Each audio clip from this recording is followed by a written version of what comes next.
I think we should cancel the show. Just cancel the show today, Daryl. Nothing's going on in real estate. You done? Or We're not interested in real estate anymore. are you throwing in the towel, TK? Let's cancel the show. What day is today? Thursday. You're in a golf shirt. Extra golf in there today. No it's golfing? Boiling hot today. You think I'm golfing today? Yeah, right. I'm working today, but I can't wear a suit. It's bloody hot. Too hot to golf. This is where we're at. It's too hot to golf. This episode of the Under the Table podcast is brought to you by Shrubs.me, your all-in-one digital hub. Share files, links, videos, and more from one beautiful customizable page. Get your free account with 2.5 gigabytes of cloud storage today at Shrubs.me. I don't think I've ever heard that before. I got a lot of excuses not to golf, but yeah. Too hot is definitely one of them. Too hot is one of them. Now, when things were going well, was too hot to golf a thing? Too hot to golf is definitely a thing. That's not not a market condition. That's not a market. It's a weather thing. It's a weather thing. You wouldn't understand. I wouldn't understand because I can't golf anymore because my back's a fucking mess. I don't know if you should say the word anymore, but I get what you're saying. I was a golfer. You know what? Honestly, TK, I was the best golfer ever for the first 3 games. No, I really was. I was hitting the ball like crazy. But then I got the bug. Yeah. No, then I started studying the game. Then I started thinking. Yeah. And then my fucking swing went to shit because I was like overthinking everything. You were just a natural golfer. You were just hitting the ball straight and you were just a... How old were you when you started? When I started, okay, hold on. There's multiple periods of my golf career. First, when those first 3 games, though, what time of point in your life? So, okay, let's rephrase that because maybe it was the second coming of the first 3 games of my life. Okay, as an adult. So, no, not as a. I don't think I was an adult yet. It was just like there was like when I was 16, me and my goofy friends went and like shot the ball around like a bunch of idiots on like the worst courses ever. And like we weren't there to golf. Okay. Like we were just there to party. Okay. There's something to do.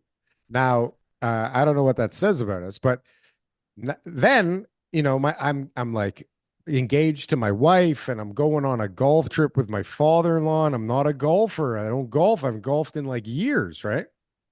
And he's taking me and I'm like hitting the ball like really good. And he's going, holy Jesus, you're a natural kid. This is amazing. Boom, boom, boom, like crazy. And then I'm like, I'm go back to the cottage and I'm like watching golf on TV and I'm like reading the golf magazine and I'm studying golf like a fiend. Maybe I'm a natural. No, maybe this is what I'm meant to do. No, not even that. I just thought like I would improve, right? And then, well, next thing you know, I'm the worst golfer in the world again, who's just overthinking everything. And then my back gives out. Daryl's golf career was cut short. It was hard. I don't know how men get away from their families for so long in a day and like not feel guilty at the very least. Well, yeah. I mean, I guess it generally could. There's a lot of divorces that are talked about on the golf course. Let me just tell you that much. Are they caused by the golf course? But we got a guest today. We do have a guest. We do have a guest today. I don't think anybody's really interested in real estate anymore. I don't know. Well, I mean, people are still buying. Isn't like year over year sales kind of similar to last year? Just do we have way more listings? Like, didn't certain metrics look a little better recently? This is the funny thing when people tell me there's no buyers, right? Sorry for interrupting the podcast, but actually about 50% of you watching this podcast right now are not subscribed to the channel. So if you could just take a few seconds to do that, it helps us out a ton. And we thank you for your support. Now back to the guys. They say, this is the sellers or the agent or whatever. They're just like, there's no buyers right now looking in this area. I can't believe it. It's like nobody wants to buy a house like that's fill in the blank. And I'm like, all right, let's try something. Let's try to put it at a price that is comparable to, you know, what other houses that are like similar to that one in other areas are selling for, you know, instead of us being up at the high price that maybe it was from earlier this year, last year, whatever. Let's just try it. Let's just try an experiment. And the next thing you know, we got a lineup of people looking at the house. I feel like where did all the buyers come from, Daryl? A common theme here from week to week. Where's all the buyers come from? All of a sudden there's a buyer. All you have to do is lower your price and the house can get sold now. This is basically the strategy that gets it done. Listen, this week I did a sale. It was a 1 day condition, so it was not a what's For it called? what? What the hell? A What do you firm mean a deal, but there was a 1 day 1 day condition for a home inspection. home And inspection? yeah, I mean, man, like looking at the prices in the area, I was like, geez, we should be able to get between this price and that price. We put it up on the market. Everyone else told me something different, you Hmm. know? And all of a sudden, when I start talking to the other agents who have listings in the area and they're telling me no offers, no showings, all that kind of stuff, you got to be the next one to sell. So we negotiated the best we could. We got a price that was, higher than what it would have been, you know, before the whole pandemic and all that kind of stuff started, maybe like 2020 prices or something like that. Like it would have been higher than that. But it definitely was way off from the 2021, 2022, lower than 2023, lower than 2024, lower than what it would have been in the beginning of 2025. That's the truth, Yeah. you know? But it was a Yeah. price that a buyer was willing to pay, and there was nobody else willing to pay more. So like that's market value. So everyone's attached. Agents right now, they're calling me. They're telling me they're like I'm like their therapists. They're like TK, I feel like I'm underselling the client's property. We're taking a number that's so low. And I'm like, how long have you had it on the market for? 60 days. How many showings have you had? 25. Has anyone else brought an offer? No. Have you made sure you got as much money from this particular buyer that you possibly can? Have you negotiated? You gone back and forth? Have you asked them for this to throw in that to change the closing, whatever you can to get them to pay more? Yes, I have. Like, so why are you owning the price? Why are you saying it should sell for more based on like some opinion that you have? This Hmm. is the market. Like, this is where it's at. This is the price. We had no problems, agents, right? No problems when buyers were paying more than everybody else. Sure. That's Don't easy. worry. Yeah, like the last one sold for 900, but you're gonna pay 1 million. It's okay in What's the 20 years. Do you difference? know what $100,000 is over monthly at 5% interest over 25-year amortization? Do you know that Yeah. 100,000 is only gonna cost you $50 a month? Yeah. You know, Go for it, you pussy. Let's right? go. Right. These are the things that they would do, right? Like this would be the calculations that agents would be giving out to their clients, right? Sure. And I know it's not $50 a month. I'm just putting it out there. But at that time, maybe it was like $500 a month. But whatever it is, they're throwing out these stats because they're telling their buyers to pay more because they are like the market's going to go up. So on the other side of that, with the sellers, you have to be able to say, yeah, I know the last one sold for 800. You got to sell for 775. I get it. It feels like you're selling it for less, but in 3 months from now, you're going to be calling me and thanking me. Well, so And the, this and, is the and the crazy. agents have a hard time doing that. They have Sure. no problem telling people to spend their money. They just have a hard time advising That's people on how to sell for It's less not money. even that. They have a hard time like arguing with the client. They'll tell them they think it needs to be lower. The client will push back and then they don't have what it takes to push back even, you Yeah. know, properly I just got against thrown that. out of a house on the way here. I was out of town. I was out I won't say the area, but I was in an upscale neighborhood outside the GTA. Yeah. And it was like a, 6,000 square foot house on a few acres with pool and like beautiful property, right? And I was Yeah. at the one house a couple days ago, like the neighbors, and he was dreaming on his price, and I just told him the truth and said, see you later. But I had this other appointment through somebody I know, and it was to see this other person too, and it was going so great until the comparables came out, and then Yeah. it was like, get out of my house. I swear to God, it Yeah. went from oh my God, thank you, smiling, like all the Yeah. good vibes to like get the hell out of my house. I can't believe you would even tell me that my Suggest. house is not worth, listen to this, double what the last sale price was on Oh the my street. God. How dare you, Over TK? over double. And I'm like, Get what? out. Like Get out. like the last sale price is here and you're like Get out of my double house. that and more? Like where is this even coming from? You son of a bitch. And I Listen. just sort of smiled and nodded and said my condolences to them because they're about to get murdered in this market. Well, Murdered, Daryl. They will get murdered. so we have okay, so you have this group of sellers, right, that are all Yeah. kind of hanging on to their price, and some stuff is moving, and every once in a while somebody decides to come to grips with reality and they lower their price and they get sold, and then they reprice the lower end of the market. Now becomes the comp for the area, everybody's using it.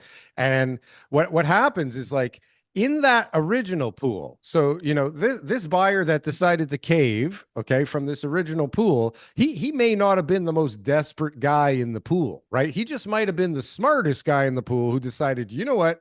Like, I'm going to go first because I don't want to go second because second could be worse than first, right? And on and Second on is and worse on. than first in a downward market. Right. And so you got that guy who's even more desperate than this guy, who like was having a tough time coming down to this guy's price, and now he has to come down even lower to beat the next guy, right? Yeah.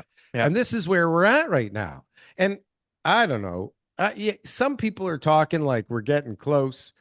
I had some. There's definitely some more buyers out there right now. I think buyers, because they've been waiting, like there are a group of buyers who need to buy, and that some of them have been waiting because they're seeing prices come down and they're Yeah. seeing more inventory. And now it's summer, so they're getting a little impatient. So I did notice more offers coming in, but then there's this other group of buyers right now. I got an offer on a place that's listed at 500. They came in with an offer after like 3 days on the market at 450, and we're like, take it or leave it kind of like attitude. And Yeah. I'm just like, the last sale was like 2 weeks ago. Like, why we're not going to drop our pants? We just got on the market. Like, we gave them a really great sign back, which was basically what we were asking. And I'm like, this is a fair price. Like, we've already taken into consideration the market's not where it was 3 months ago. It's like this was like 2 weeks data on the same street, like a couple doors down. Like this, Well, we even took it down a little bit from that one. this is So part of the market. those So buyers are out there too. Shrubs.me, your all in one digital hub. Share files, links, videos, and more from one beautiful customizable page. Get your free account with 2.5 gigabytes of cloud storage today at Shrubs.me. I had a crazy breakfast this week. I'm going to bring our guest on now, and Yeah. but like I had, and I'm sure he'll reiterate this from his perspective, but I had breakfast with a gentleman this week that scared the bejeebus out of me, and was really naming like some pretty high profile developers out there that he says are, soon we're going to hear some pretty bad stories. But I don't know if that's a good segue to this gentleman here, Mr. Richard Lyle. Thank you for joining us on the show. Hey, how are you? We're Good to good. be here. Thanks so much. We Thanks for our your punctuality. and our guests are just getting better and better, TK. What's going on here? It's amazing. Right? We're out there. That's why we got lots of support from the people who watch the show. So we appreciate them, and Richard, we appreciate you for coming on today. My pleasure. Do you want to give our audience a quick idea of who you are and what you do? Well, sure. I'm Richard Lyle. I'm nominally the president of a thing called ResCon, which is the Residential Construction Council of Ontario. It's a council of builders. I stress that point. And we have a number of affiliated organizations. We're kind of an umbrella group, but we've got other groups related to infrastructure and specific aspects of the industry and so on and so forth. So a little cluster of associations. I've been doing this job for a long time, since 1991. And before that, I was in the government. I was an economic development guy, trade policy, industry policy, technology policy, and economic development, all that stuff for a while. So, Provincial government? yep, provincial. Yeah. Yeah. So that's what happened. Richard That's left what the happened. provincial government. It was downhill from And there. then everything just Right. went to shit. Jeez. Perfect. Uh, Yeah, well, for sure. Well, what we're a happy to have you on the show. I mean, like, what have you noticed out there? Is there anything going on right now? Is the residential construction industry the same as it was last year, the year before, or are there some changes? No, big changes. We're going from a crisis to a catastrophe right now. The bottom is falling out of the market. There's various reasons for that, of course. We've seen this coming for some time, but it's kind of odd. I mean, not a lot of people like to listen to builders. And our sales started to turn in 2022 and then really started dropping in 2023. So we knew we were going to get to this point. But for some people, they have to feel it to believe it, right? So, and part of the problem, of course, is it's this is all the product of irrational systemic ignorance, in my view. We're just not managing growth properly. We haven't been for a very long time. That's a generalized statement. But if you think of a major government project that's come in on time and on budget in the last take your pick time period, it ain't You can't. happening. Yeah. Yeah. Can And you so name one of those projects that have come in even 50% over budget only? that's right. Yeah, I Right? Like, know. You know what is what? going They on? they they did trim the tree on the boulevard in front of my house there Oh, pretty well recently. Yeah. Like I would say that one there came on within budget and within timing. I would say that that was pretty well managed. Yeah, That's not a yeah. construction project. that's about it though. I mean, it's not to say that there aren't some good things that have been happening somewhere. I'm just kind of hard pressed to think of what they might be. We've Mhm. been doing, like most recently, the provincial government passed Bill 17, which is the 10th law that they've passed on streamlining the process, which at any other time would have been a very far-reaching, Yeah. creative, positive development. And I guess it is, but the fact is, we've just gone too far down the wrong road, and now the chickens are coming home to roost, and people can't afford housing. And it's, housing is complicated and the process is complicated and all that stuff, but really what we're dealing with here is pretty simple. The costs are too high. Why are the costs too high? Well, if you raise, development charges on average 17% a year for almost the last 20 years, you're going to have a bit of a problem. And if you get to the point where a huge percentage of the cost of housing is taxes, fees, and levies, and we're treating it like alcohol and tobacco, that's not going to work. People can't afford homes. And if you can't have decent housing, you cannot build a modern economy. And that's the problem we're facing right now. And of course, that has had its own consequences where the population of Toronto, York Region, Peel, starting to fall. A little concerning, right? Whoever thought that would happen? Yeah. So, we're in a pickle. Well, I'd so like you I'd like touched to. on it before quickly. Sorry, TK. No, go ahead. You mentioned that, maybe some good things are happening, but the timing of them is horrific, right? So we talked Yeah. about it last week where there are actually some decent new planning policies and there are some decent new rules that, get more on the market quicker, at least in theory. But nobody wants to fucking use them right now Yeah. because they don't make any sense financially, regardless of these new planning policies or the environment. Even if you could get a site that you could maybe make work on paper, it's like, who the hell wants to launch in this mess, right? No, you can't. Well, like rental. Rental was starting to a certain degree, a little bit, kind of taken over from condo there. But now, with rents falling, who wants to jump into that mess? This is kind of like, we're applying tourniquets to patients that have already bled out, right? Hmm. Right. It's too late, too little. It's like one step forward, meanwhile, two steps back. And we're not pulling the trigger. And part of the problem there is we've got too many people in decision making positions who don't understand housing economics, don't understand, market economics. And they just don't get it and aren't, and the data we have too is pretty bad, right? So it's and we've got plans to improve that and come up with better forecasts because our forecasting is terrible too. We just have really done a bad job at managing growth. Back in when you started, so when ResCon was obviously, you said 1991.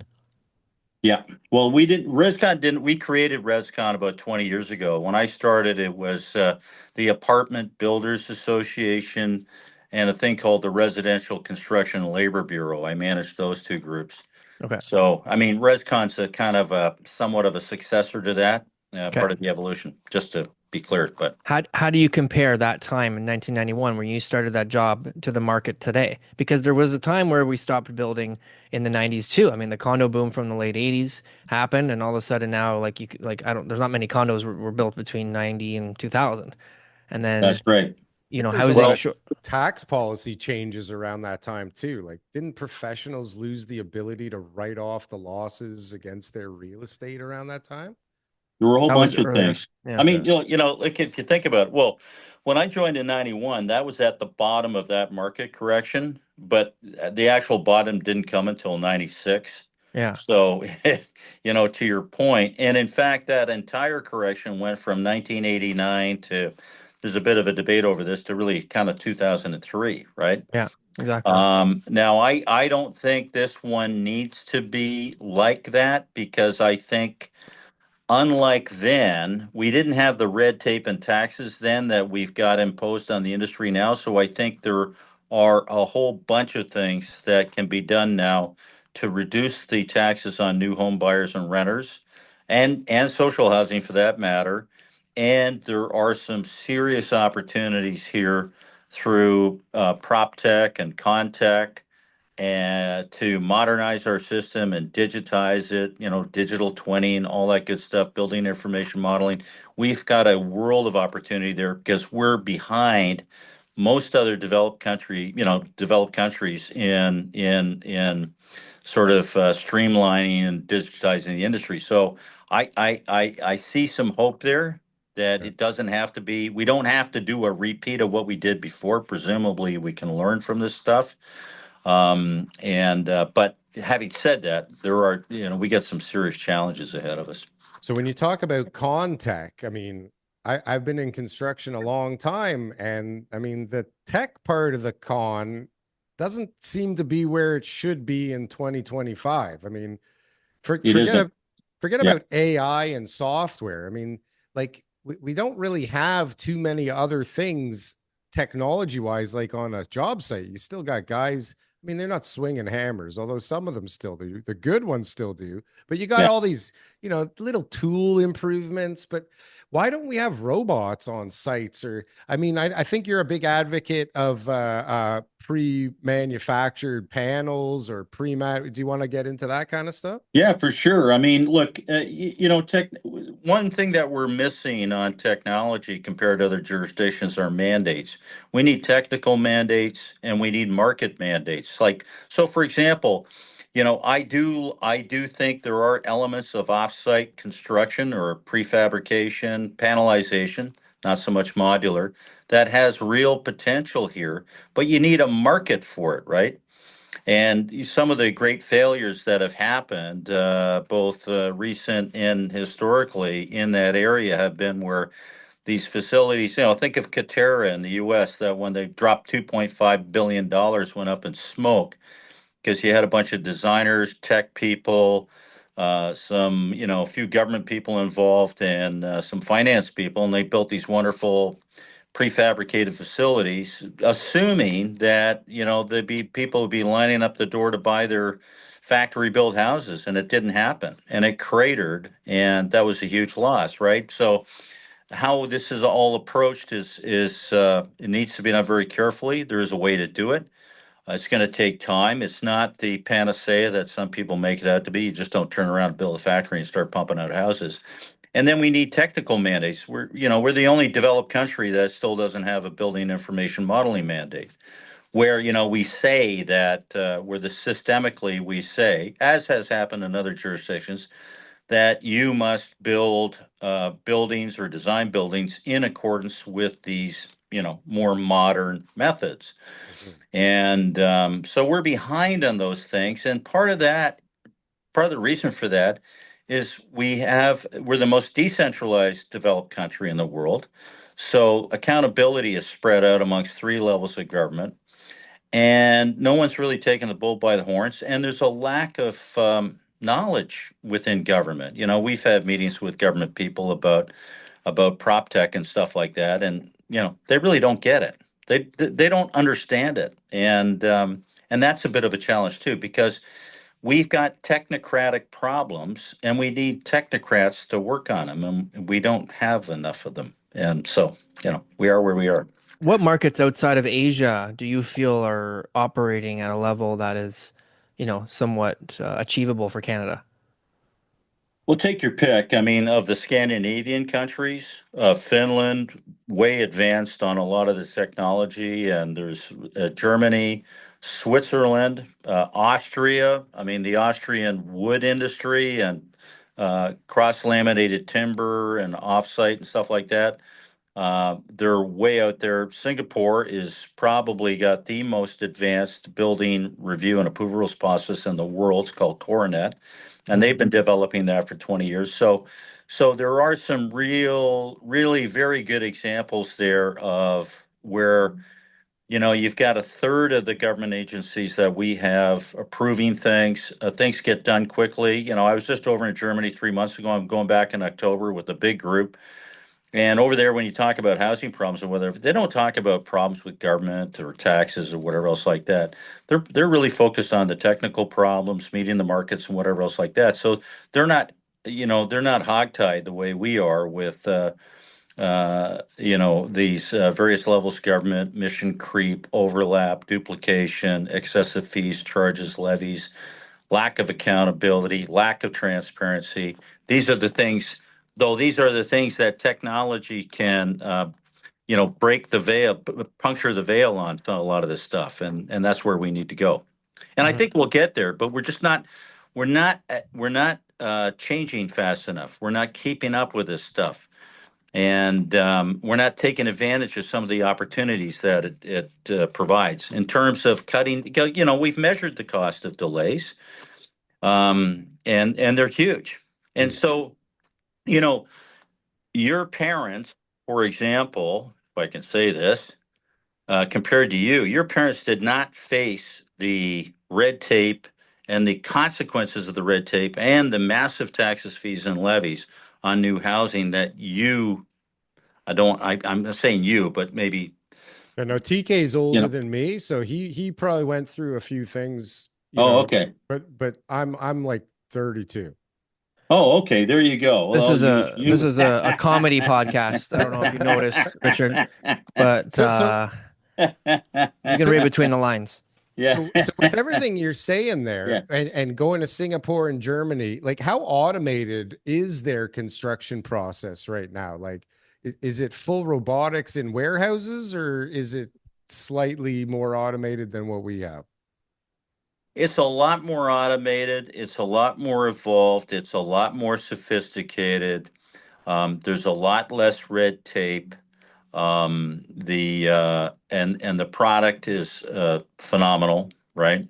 And it varies. Like you've got, like they've got a high end market, and they've got sort of your average market and that kind of thing. But they, by and large, do a really nice job. They have a different attitude. They think of housing as being what it should be, which is sort of more of a home rather than investment. I mean, people talk about the financialization of housing. Well, through the economics of scarcity here in our market, we turned housing into an investment play, which to my mind, that was the financialization of housing. Mhm. And that doesn't mean to say that housing can't be an investment. You can't have an investment property and whatever else like that.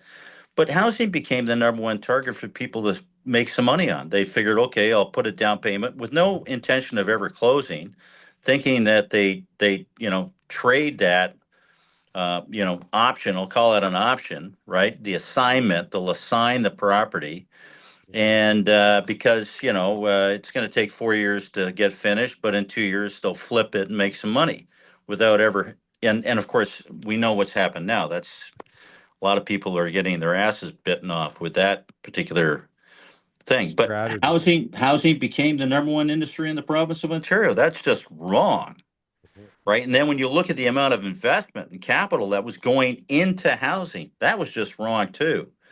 And then on top of that, of course, we had a dearth of investment coming into Ontario generally because we're such a high cost jurisdiction.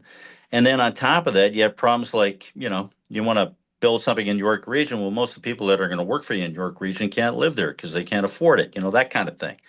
And I can tell you that, when I was younger and used to be in that game, foreign investors who are going to build facilities here, plants or whatever, they want to know who's their workforce, where are they going to live, and will they be happy, right? Well, Mhm. if most of your income's just going into subsistence, then you're not going to be happy. Yeah. And so that's what we did. We kind of shot ourselves in the foot.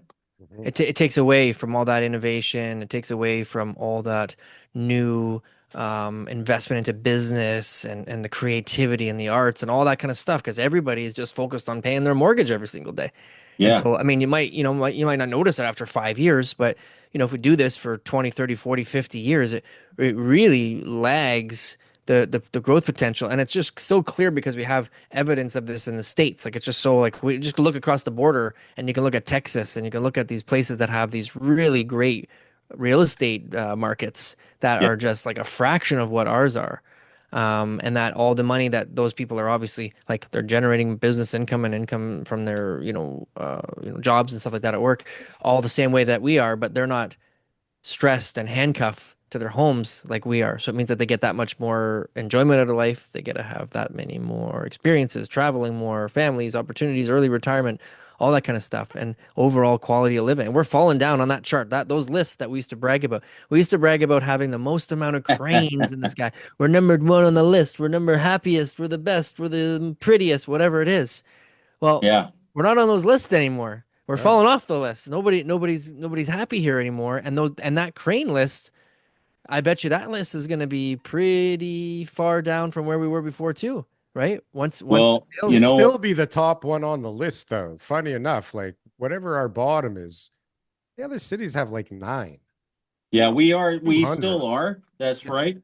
But I can tell you, as those cranes come down, they're not going back up again. No, exactly. where the Wait till you hell are see they 5 years going? from now, Daryl, when those cranes from the Oh sales of yeah. the future Oh yeah.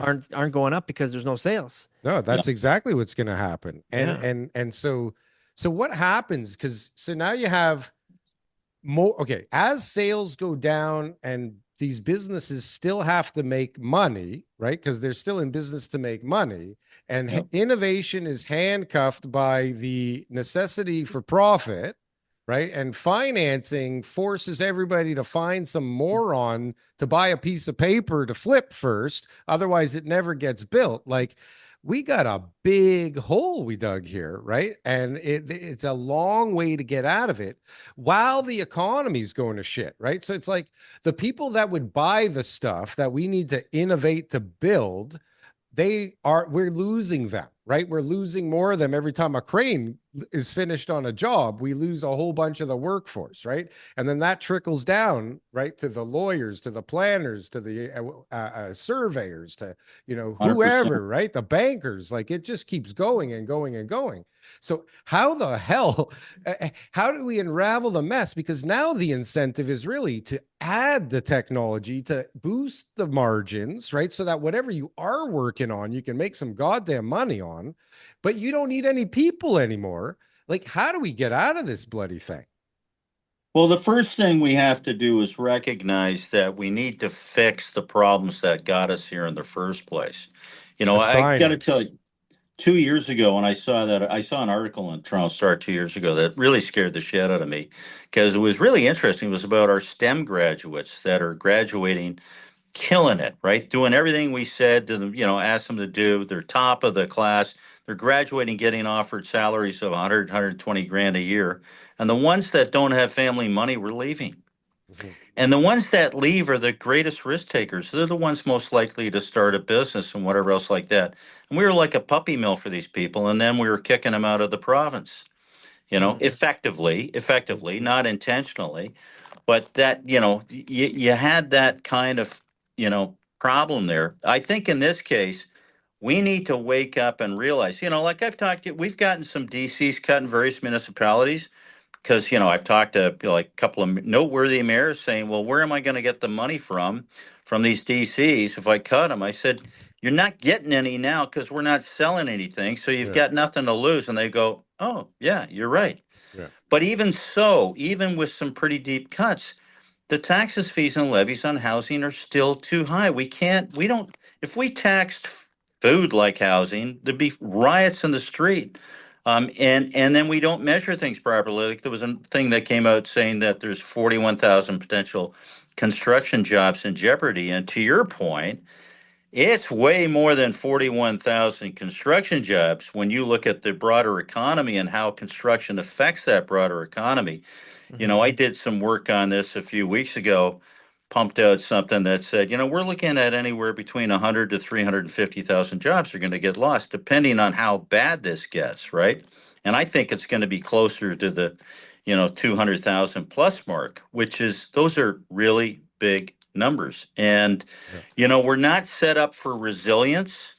So we've got this economic shock south of the border that's hammering us, right? We're not set up to deal with that or withstand that onslaught really No. effectively. It's going to hurt really bad. And so we need to wake up, cut the costs. We got to make housing really good and really inexpensive again, right? Yeah. And We have available. to. It sounds Yeah, it yeah, and sounds easy. available. It sounds easy, but it's not. It No, and sounds people don't easy. realize how hard it actually is to like slow down the construction market and then like ramp it back up again, right? Like these people are gone, right? It was hard Yep. enough to get. Listen, most of them really shouldn't even be in construction to begin with. Okay, let's be honest. There's some Yep. guys in construction that like they're not trained. They're like, we need guys, like bring whoever you can, right?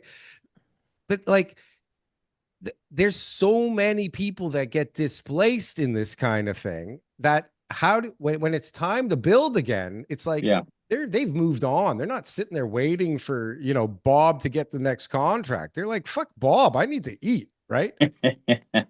Yeah. Yeah. No. And And by it's the way, you're absolutely right.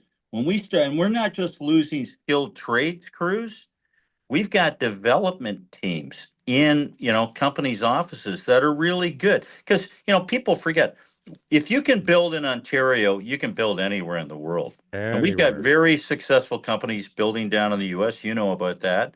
What the biggest privately held building company in the United States is Canadian.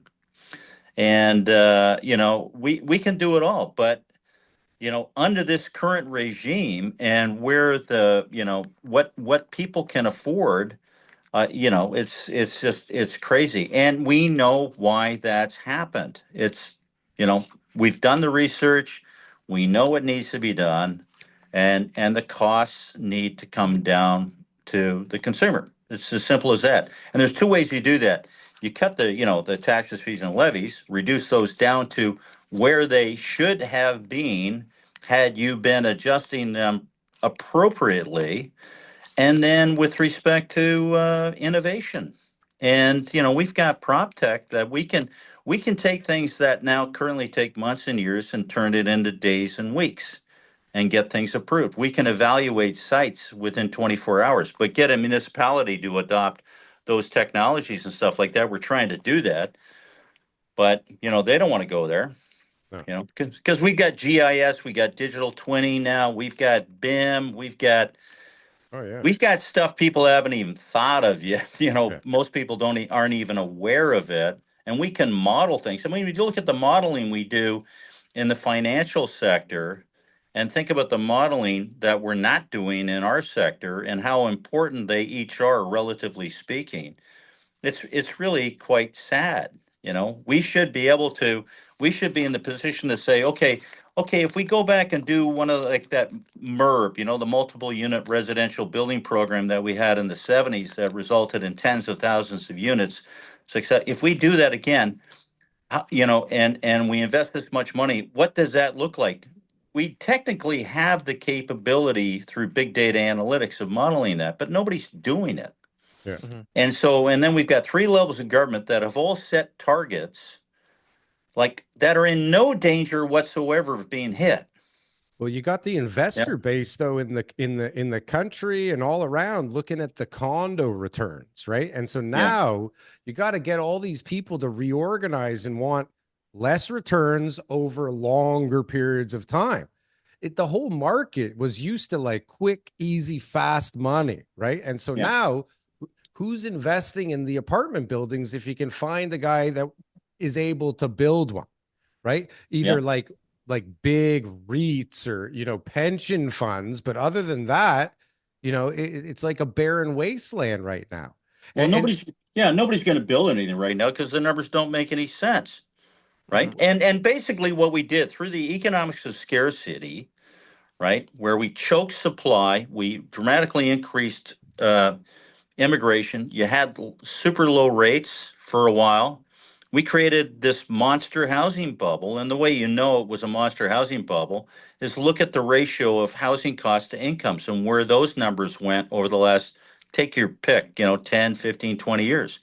Historically, the average was about 3.5 to 1 housing cost to income. Then we got up to like 11, 12. Vancouver went to 14.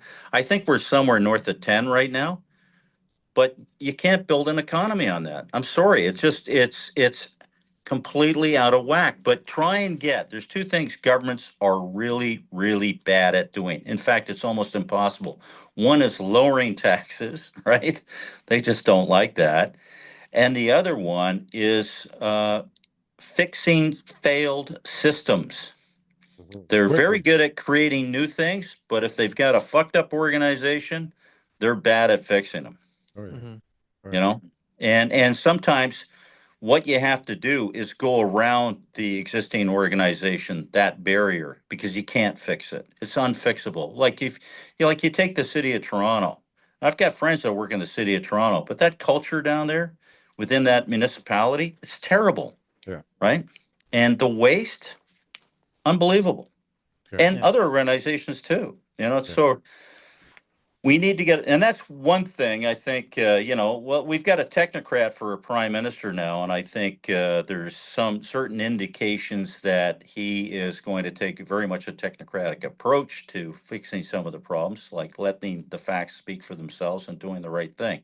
We'll see how long that lasts, but, I'm hopeful. Are you a real estate agent and you're looking to make a change anywhere in Ontario? Guess what? We're hiring. Franklin Associates, #1 team in the GTA for all REMAX teams, #1 team for all teams from all companies for number of units sold throughout Toronto. So if you're looking to make a change, best decision I ever made was to join Franklin Associates. Go to jointeamleo.com and we can set up a call. I think the governments are always following their constituents. So we had this market mania, prices are going up, so we need housing supply, prices are too high, make it more affordable, all that kind of stuff, right? Yeah. Well, like we're in for a market correction here right now. However long it lasts, nobody knows. But like we're into something major right now. I'm a real estate agent. I deal with it on that market side, and we're It's in some deep. Yeah. real issues that are nowhere near from over, And so No. once that starts to translate into the actual population suffering, losing their homes, more and more power sales, more and more bankruptcies, more and more people going to their counselors and their MPs and their MPPs and saying to them like, hey, like we need to fix this. Like already Yeah. Olivia Chow just started talking the other day about no development charges up to 6 or 7 units, right? So after we had got the 6 units approved in a few areas already. They're talking about the Who development the charges hell are an thinks issue. that's So smart? everyone's saying we're not building them because of that, and now Yeah. she's talking about development charges relief. So there's things Let's that focus on just take 6 time. units. It doesn't matter. It takes time, Fucking but dumb. when nothing gets built and everybody's complaining and that we're stuck and there's enough noise for them to start making changes. But the government moves like molasses. I mean, nothing's going Yeah. to happen overnight. It's going to take time. But so far in the last 5 years, we have seen a ton of changes that have been happening from different policies. Some are better than others, I know, but Garden Suites is huge a winner. changes have been coming over the last 5 years. And maybe they're not all going to work right away, but over time, we got like a recipe for growth. In the meantime, the market needs to tank. The market needs to be, we need to wipe out the bad debt that people are servicing. We need to have people who shouldn't be landlords not be landlords anymore. We need to have condo developers who are not ready to be developers, move to the side. Like, and a lot of bad things need to happen in order for us to be able to get back on track so that the right people are going to be in the markets. The right mindset going into the market will be used when buying properties. And so then that way we can actually have an efficient system. But Eh, like, you have great ideas, Richard. I just think it's so far from being able to be changed. Like our systems are so far off that it's going to just take an incredibly long You amount know, of time for us to get I, back I on track. I agree with everything you've said there. The one thing I would point out, in my view, is that, and I've been saying this for a long time, is that unfortunately, before these changes that I think are needed and other people think are needed, and the scale and scope of them, which is huge, is we've got to hit a wall. And we're hitting that wall now. We are now in a major correction, and it's going to get a lot worse before it gets better. yeah. The system needs to be shocked. And it's not just federal sales tax relief for first-time home buyers. We're talking way more than that, but getting government there is, it's going to take time. The big, amongst many dangers I'm worried about right now is that by the time we do get our act together, we will have decimated our development and building teams and construction crews, Yeah. and they won't be around. And so then you're into off-site construction, but that's no panacea. That's very difficult to do. I mean, if you go to countries where they're building modular and panelized housing, I mean, they've been doing it for decades and they're really good at it, but it's not the whole market. And it's very sophisticated. This is not stuff where you say, okay, what we'll replace those framing on-site framing crews and we'll just bang together some walls and floors in a factory somewhere. That's not what we're talking about here. It's an entirely different process, right from design through to occupancy. Yeah. And so we're working on that. But yeah, we're going to feel some real pain. Hopefully, the pain is going to be very evident and shock and I think there's hope here now. Like Ford's getting along with Carney, and Ford, he and Chow are tight, and Chow is starting to do things like and I appreciate the views here. Like, okay, six plexes, no development charges, whoop-de-doo. There's really not going to be that many of them, so it's really not going to Zero. cost. Yeah, it's not going to cost. Zero have been built so far. Yeah, well, it's like when they brought in ADUs, and then sometime later, somebody said to me, because I was on this advisory panel, they said, why aren't these? There's only been 86 ADUs. Why is that? And I said, because yeah, sure, you want to put an ADU in your backyard, you still have to get a permit, and then you get into that nightmare process, site plan approval and everything else like that. And before your little ADU in the backyard, it's now going to cost you $40,000 in fees Yeah. and et cetera, et cetera. So who the hell wants to get into that, right? Yeah. Yeah.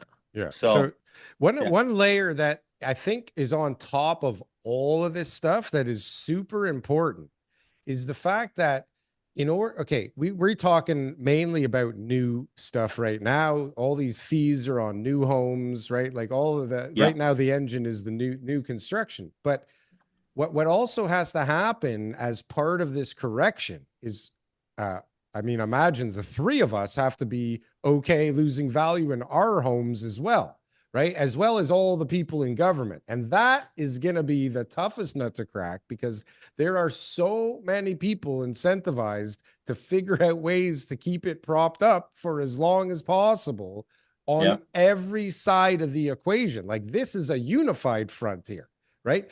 Everybody that owns currently is like, I would prefer it if mine didn't go down. Thank you very much. Right. But that is such a huge force, I think. I mean, make it cheaper. Just not my place. All the old stuff, right? Yeah. Make all the new stuff cheaper without affecting the old stuff's pricing. The funny thing that happens with that, though, it's kind of weird because you have these strange effects. So, for example, you screw up your system, people start leaving, the population actually starts falling. And then because those existing ratepayers and NIMBYists had blocked that new development and blocked supply because they wanted to protect their values, they actually, in effect, at the end of the day, lead to their own value demise. The values actually start falling. Now, I also believe that we occupy a unique piece of real estate on the planet. Thank God for that. But that has enabled us and all our massive wealth that Canada has, which is just it's obscene comparatively speaking to other countries. We just manage it really badly, and we can afford really bad government, which is what we've got but now those chickens have come home to roost. So, I think that the wall that we're going to hit is going to force change, and it will wake some people up enough to turn the corner on some things. Hopefully it'll, I can only be optimistic in this stuff. I mean, I went through the early 90s. I was optimistic there. One good thing that happened then was we kept a lot of our high-rise crews going through the nonprofit housing boom, which was much criticized, but at least it saved a workforce that we had, which was good.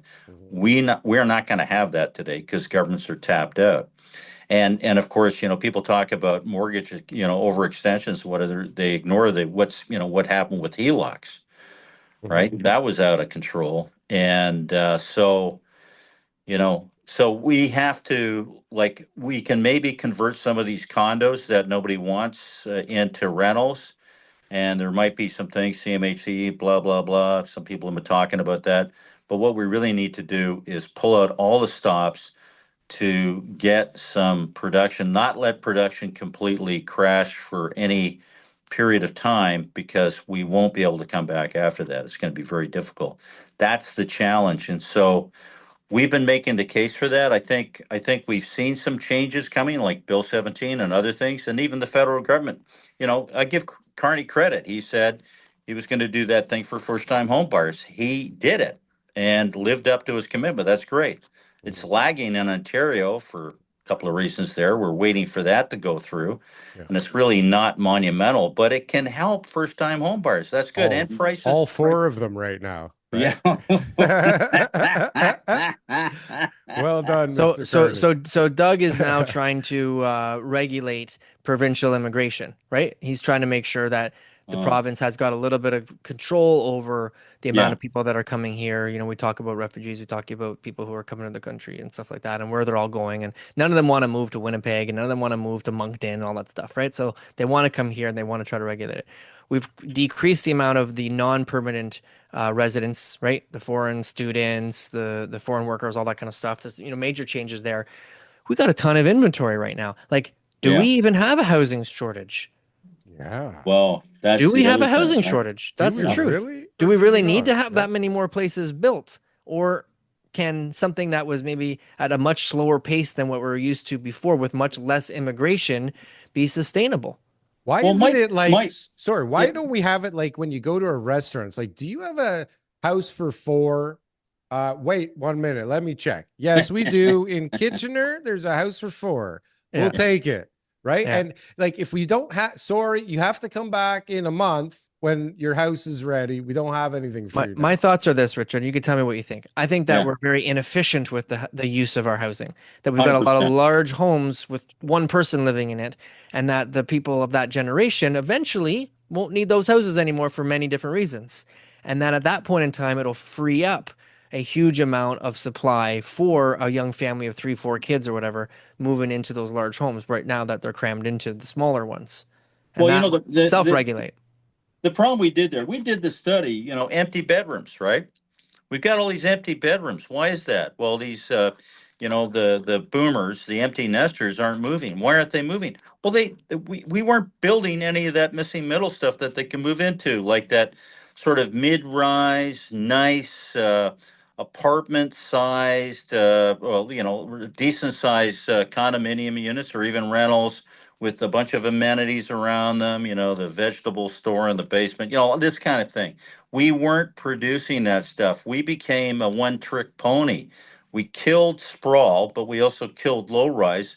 And then really the only game in town became high rise. And water, it's like water flowing down a hill. The industry went to where it could work and where things could get done and built and where they could, make some money, right?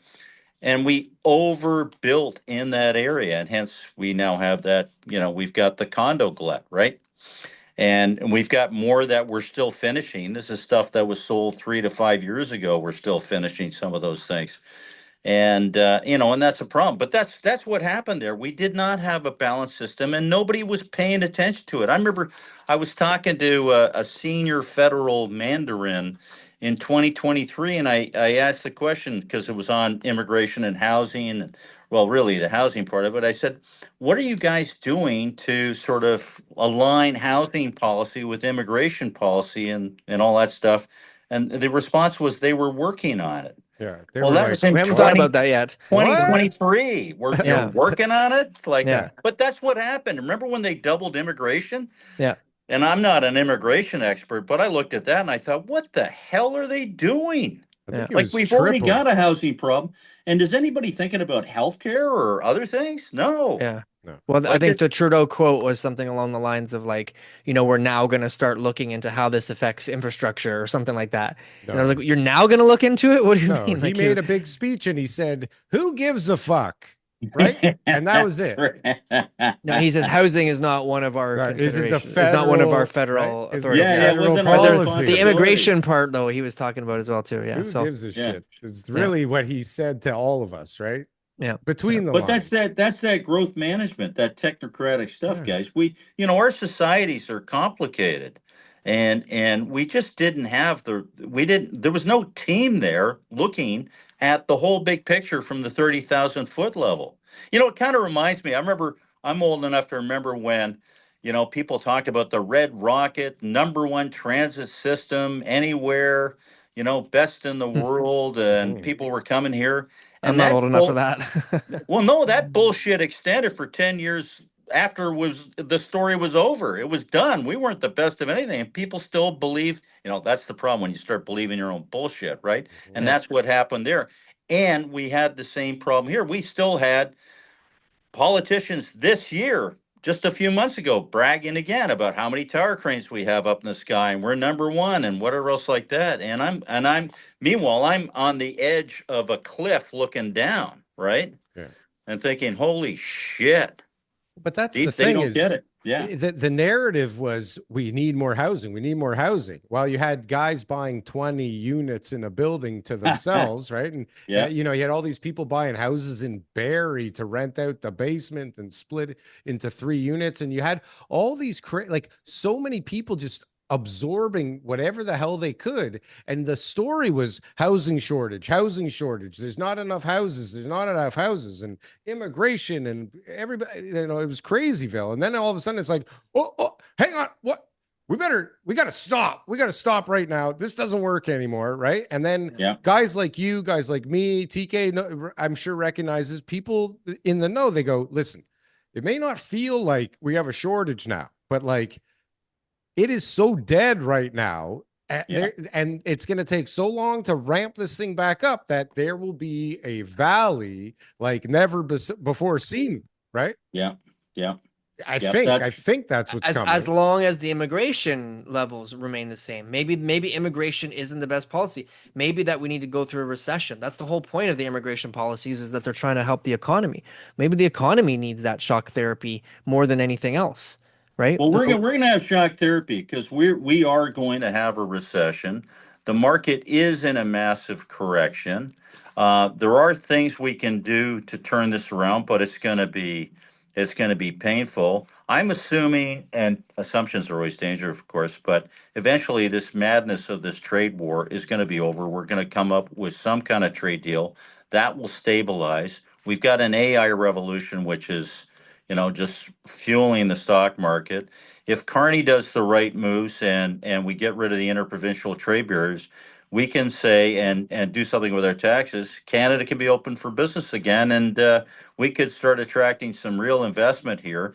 And if we stop fucking up our housing system and fix some of these problems, that could turn around pretty quickly. I mean, I do think that there is a resilience because, still, this is still one of the best pieces of real estate on the planet. People want to be here. Now, maybe not so many foreign students right now, considering how badly, thousands of them got brutally screwed. Yeah.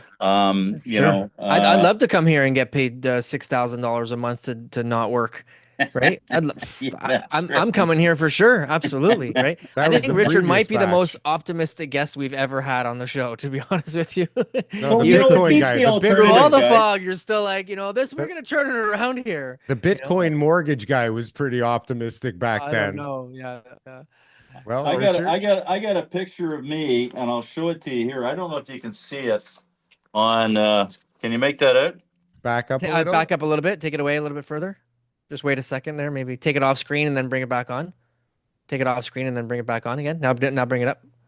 No, No, it's hard. You not can't read it. working. It I Okay, don't looks know, well, but like there's an one guy on the RV. one side. Yeah. it's a guy tied up at a post in front of a firing squad, and they're about to Oh, shoot him, and he's kicking a stone at them. That's me. Right. Yeah.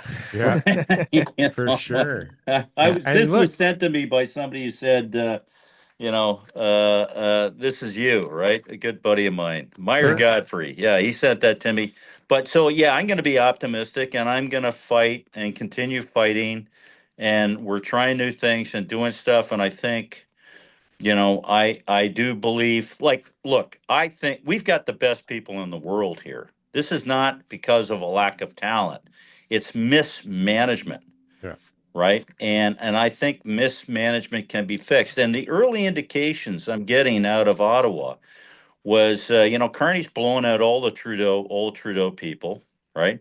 He's bringing in people that are really competent. He's staffing up on the various ministries. They're staffing up, bringing in good people.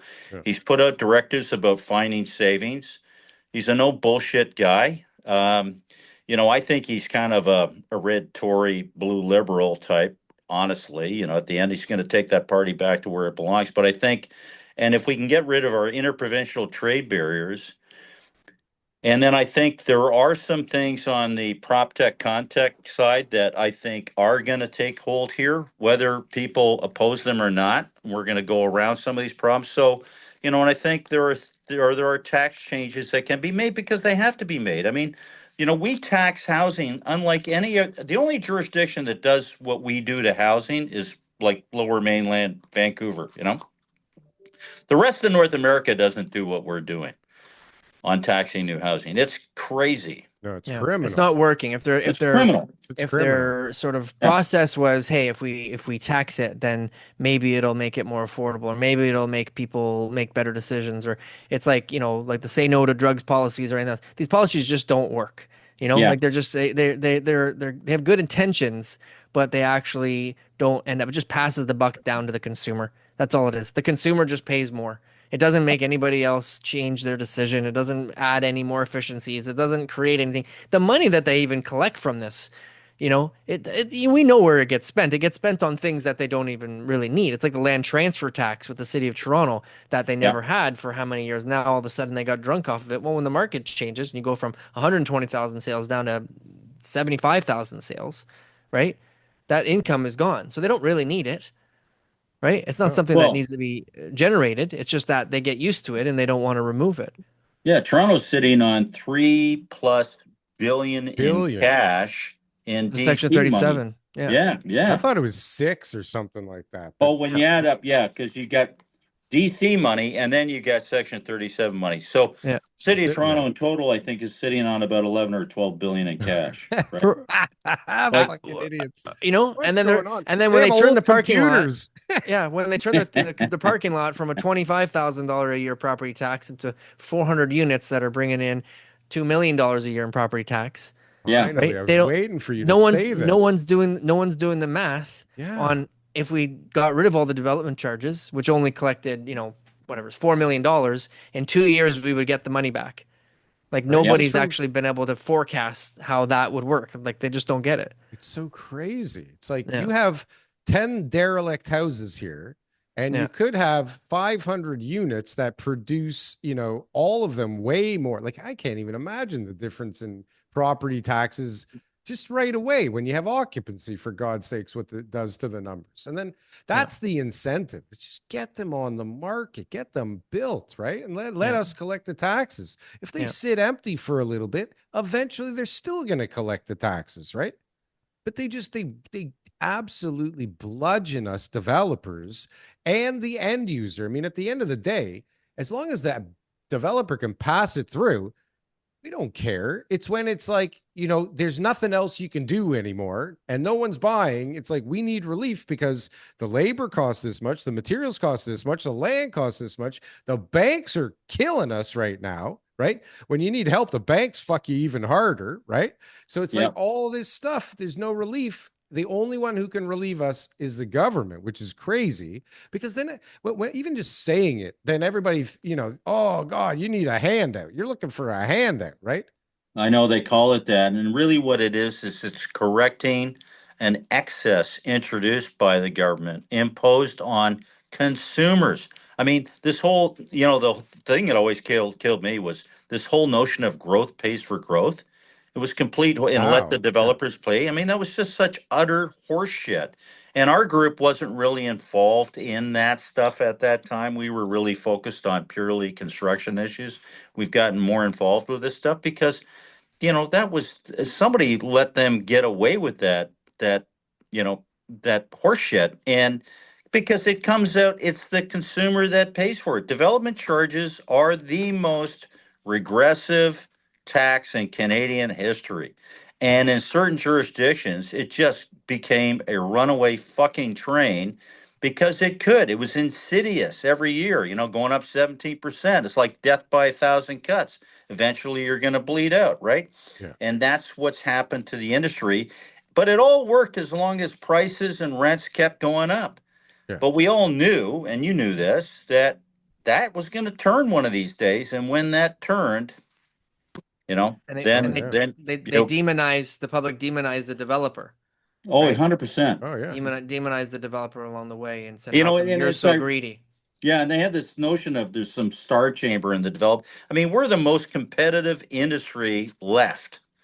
Like we've got thousands of builders and contractors. Some people criticize us for being inefficient because there's so many contractors and builders, but it's very competitive. Now, sure, there are times when you've got a lack of supply and a huge demand, well, your prices are going to go up hard, right? That's Yeah, just the market working. And then, you either change or attract more people into it or whatever. yeah, But we can manage that. People said, well, what if we change all this thing? You won't be able to build all. Why would we make these policy changes and reforms?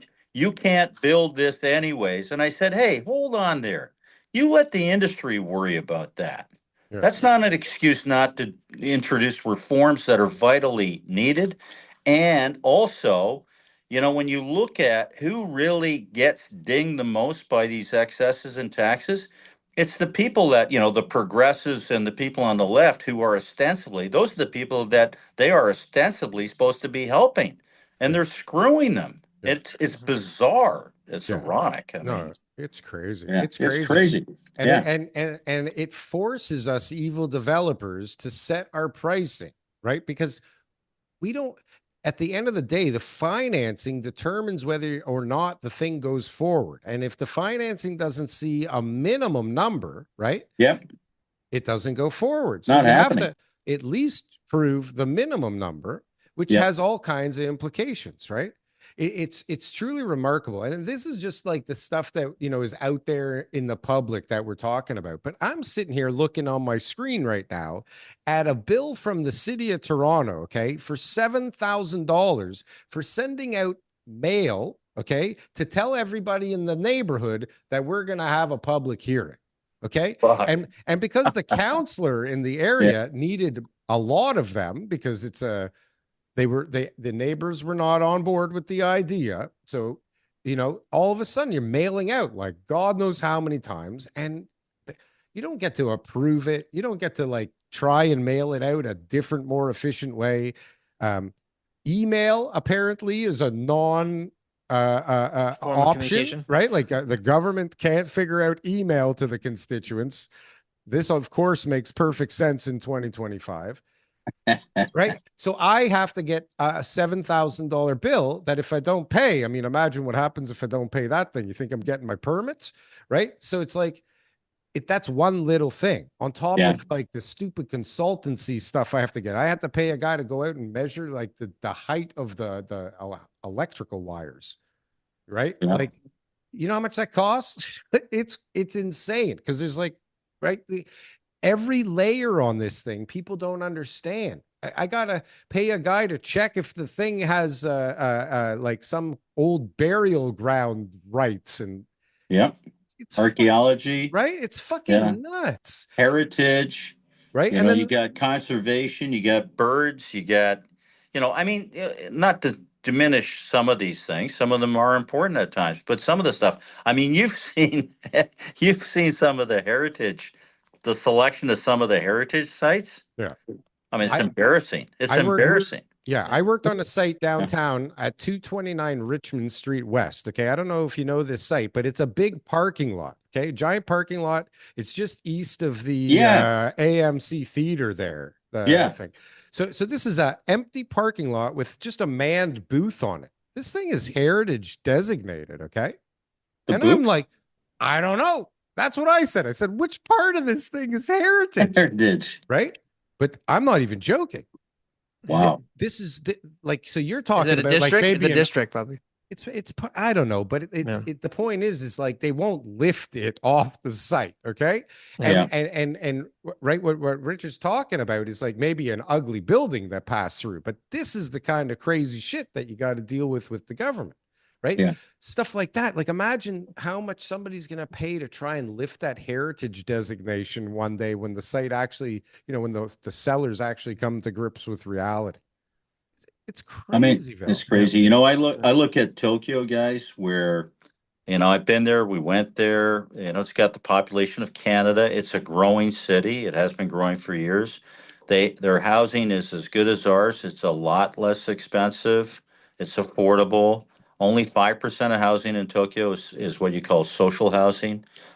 Their approvals process, the planning zoning stuff was uploaded to the senior level of government, so you don't have all this mind-numbing, NIMBY bullshit and these, which research has shown these public consultations, which are just gong shows typically, and they get shit done, and they've got some wicked designs over there. I mean, Tokyo is a leader in designs and stuff like that on housing, and then you compare that to what we're doing, but nobody really wants to talk about Tokyo. And then when you raise it, a lot of people say, oh, well, their population is declining. Well, no, it's not in Tokyo. Japan, yeah, maybe. But even that story is beginning to change. And because they have a huge foreign workforce there that they don't really talk about, and it's way bigger than most people think it is. But they build really nice housing that's really affordable, and that's what we need. And this is Canada. I mean, God, you want to have a laugh fest? Go to Holland and talk to them about and tell them about our land supply problems. You know, And then show them the map, Yeah. right? they're like, "What are you let's fucking let's just insane?" let's talk about that. The sort of the last part here of the show Yeah. is the green belt and sort of like what your views on that is and how it's been sort of restricting the So sprawl yeah, throughout the that's I'm GTA. really glad you brought that up. Yeah. So the Greenbelt's nice. Most people thought it was some giant park. They didn't even really know what it was. It is the you had this. It's got a quasi-religious sort of connotation to it now, never to be touched again. When in fact there's lots of land within the Greenbelt that isn't farmland. It's not a watershed. It doesn't affect the moraine or stuff like that that could be built on. But we've come up with, and then there's been various policy fuck ups on it. But when it was first introduced, it was okay. Greenbelt. The government of the day took all the credit for being green and saving the planet and everything else like that. No more sprawl. But then they did nothing to enable density when density was the alternative. And but again, there's land in the greenbelt that should be built on. You still have a huge green belt, but you could use some of that land, and especially along some of the corridors and stuff like that. Even the English, the first green belt in the world was London, England, around London, England. And the Labour government there has already made changes where they're going to build on parts of their green belt where appropriate. They're going to be sensible about it, not stupid. Yeah. And We went about it the wrong way. yeah, we went about it the wrong way. Yeah.